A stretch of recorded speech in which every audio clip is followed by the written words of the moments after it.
Hello and welcome to my non-endorsement leadership portfolio. I am Taylor Ellis and I'm going to highlight today some of the things that I have done through my coursework at Fort Hays University to get my leadership endorsement. So the first thing, this is my ePortfolio. And there's all the program information about everything that we had to do through this time. And then I'm going to start with the candidate information contents. So this portion of the ePortfolio highlights my artifact folder, which holds everything that I have done throughout my time at Fort Hays, all the documents that you can open up and look at, my goals, and my leadership philosophy, my plan of study, and my resume. So I'll start with the artifact folder. In here, like I said, there's everything that you need to know. All of my everything that's highlighted is going to be in this folder. I have separated out my elementary artifacts, my district artifacts, and my secondary artifacts to make it a little more organized. For the personal goals, my video kind of highlights how I got to this point of being an elementary principal, wanting to go into leadership, and then it also talks about how the next 6 to 10 years will look like, hopefully, for me, and what I want to do in the long run after I get done being a principal. My leadership philosophy, I spent a lot of time reflecting during this process to come up with my educational philosophy. It was a challenge for me, being new and being in the position. I know what I want to do, but putting it down on paper was a little bit challenging for me. And then I have my plan of study. It goes through when I started my journey through Fort Hays. I started last June of 2021, and I am set to be done here in May of 2022. All of these are openable. You can click this little guy over here. It'll open it in another window so you can see the full spreadsheet. My program completion timeline. So this just kind of goes through when I started teaching, and it goes through how I decided I wanted to become an elementary principal, start my journey into leadership. So it gives a good timeline starting way back when I wanted to start teaching, how I got into that, going to K-State, my first teaching jobs, moving out to Haviland, and how I am where I am today. So again, that's a video that you can watch. You'll have to open the video and go through that. My resume. Here is my updated resume with my lead teacher principal duties on it, which actually you could go on forever about how many duties you have as a principal because they go on forever and they're never just what's listed there. So you can go and open my resume. It can be downloadable and everything that I have on there. And that is it for the candidate information contents. Now we get into the activities. So the biggest activity I thought was the annotated bibliography that I completed. It's about 20 pages. And we did a lot of research on specific questions and explained the importance of them, explained the takeaway of each article and why we thought it was beneficial to where we are in this point of becoming a building leader. My activity log and form, so this is through all the activities that you will see in my district, my elementary, and my secondary PowerPoint presentations. They are all logged through here of which standards it followed, how many hours it took, what activity it was, and you can also see the breakdown underneath of here as when I did it. And the timestamps, I didn't put them in as I went. After I completed my PowerPoints, I then went back in and made sure I had the the right amount of hours by logging it through this spreadsheet.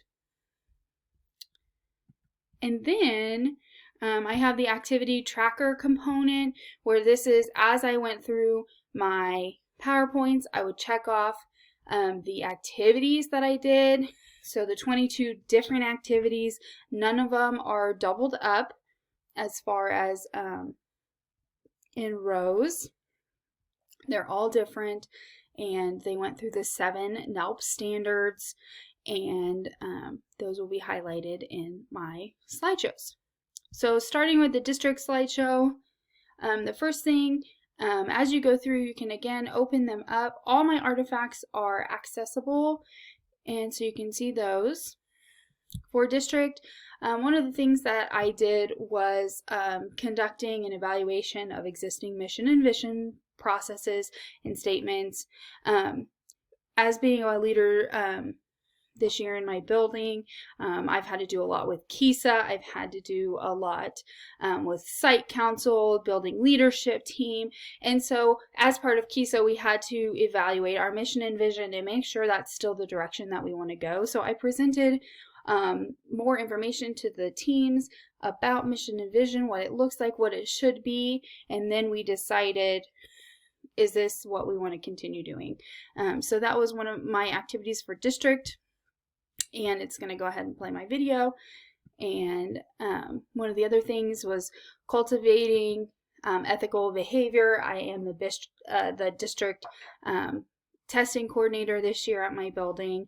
That's been a challenge as being a kindergarten first grade teacher, because I never did state assessments, so it's been a huge learning curve, and I'm glad I got to use some of that, some of these standards, and really implement them in what I did in my building.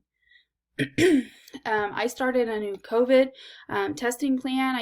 I researched grants, worked with somebody at the state to get become a testing site, because it was a need of our community, because we are in a rural area. Our families had to travel a long ways to get tested, and so they didn't want to, and then some places were making them pay for it. So this was something that I could do to advocate for what our families needed, which was being able to conveniently access testing. Another thing was the schedule. I kind of got thrown into this position last summer, and figuring out the puzzle of the master schedule, it took a very long time, being creative for sure. And then I was in charge of all of our schools' evaluations this year, so I had to learn the whole KEEP system, and sit down and give actionable feedback to our teachers after doing their evaluations. Those are just a highlight of my district activities. Elementary is where I would say my emphasis is, and so I chose to do 10 of these elementary activities instead of the 7 that you'll see for my secondary. So I'm not going to go through every single activity, but I have highlighted 10 different elementary standards that we have done. And one thing that I think is really great was being able to use some of the things that we created during our classes and being able to implement those. That was very helpful. Because I'm the school's LEA this year, I have sat in on every IEP meeting to advocate for equitable access to education for all of our students that are on IEPs. And so this has been a huge thing for me, to learn all about all of our students' needs, not just the ones in my classroom. And I have looked at so much data this year to figure out what our needs are, and learning about the community, internal and external leadership. I really, before this, had no idea how much we needed to incorporate the outside community and what a big part of the school the community plays. And so this year I've really tried to get those resources from our community out to my teachers so they can use them. And we've done a ton of bringing in resource centers and different activities so that they can get more hands-on experience, and with careers, with just different science activities, bringing those types of things into the classroom. And then I also learning about, again, this just ties onto it, learning how to integrate our families better, how to communicate with them better. That goes all with that. So those are my, I have 10 of those activities. The student handbook was something huge. It had not been updated in years at our school, and so that was a huge undertaking, making sure that all of those policies are up to date with the current legislation and what our policy book says, and updating some of them that are not relevant anymore. And so then I had to present that to our Board of Education and to be approved. And I was very fortunate. I've got to be in on I set up all the interviews. I did most of the advertising for positions at our school this year. And so I got to be a part of that, of looking at resumes and contacting references, all of those goodies that you get to do with hiring. For my secondary, this is definitely not my area of strength, so this was probably the hardest of the three to get for me. All of mine have to do with junior high this year. So coming up with a COVID plan, this is mostly because we have between sports and all of those types of things. We had it in the elementary school, but mitigating it within the middle school where things are so combined, that was a really big challenge, and we had to come up with a plan for that. And then I also had to present that plan again to the board. Digital citizenship, huge, especially in our upper grades. We've had so many issues with technology and following the rules and that sort of thing. So presenting to the kids and getting them to understand the importance of this, and the teachers of being cognizant of what's going on in their classrooms. That was important and a good way to integrate that into this situation. We had person first language. This is huge, like I said, as the school's LEA. Using those terms in the correct way. You never want to offend anybody, and so knowing the do's and the don'ts, that is perfect. All right. The next thing was adopting a new curriculum. I am still working. I've been working since the beginning of the year on adopting new curriculum for next year.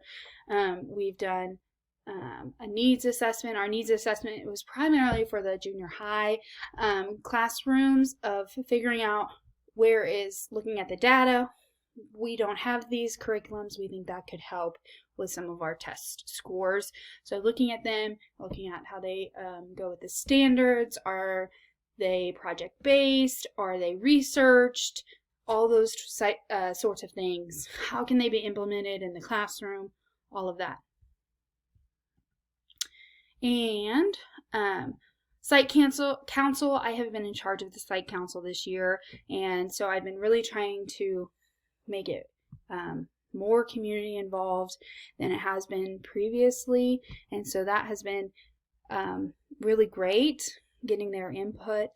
And then lastly, like I said, the building needs assessment that we conducted was primarily geared towards junior high and our needs there.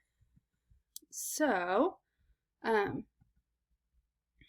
then my administrative documentation, because we are a small school, Mary Jo is my superintendent. She is in charge of the elementary, the district, and so she signed off on all of my paperwork and went through my portfolio, and she thought it was really cool that we were doing this type of portfolio that she could see and be a part of. And I have my ePortfolio reflection as well, talking about prejudgments I had about the about the program before we started, and then how that kind of changed and differed, or how it was the same. I talked all about my prejudgments and how I took that information and made it useful for what I was doing, and how it's going to be useful in my future. And so it goes through the 5 stages, and it talks about I highlighted everything that I did in my past classes, which was really good to reflect on. Oh yeah, we did do that, we did do that. So I thought that was really great, remembering what we did in each class. So that was very helpful, and thank you for watching my highlight video.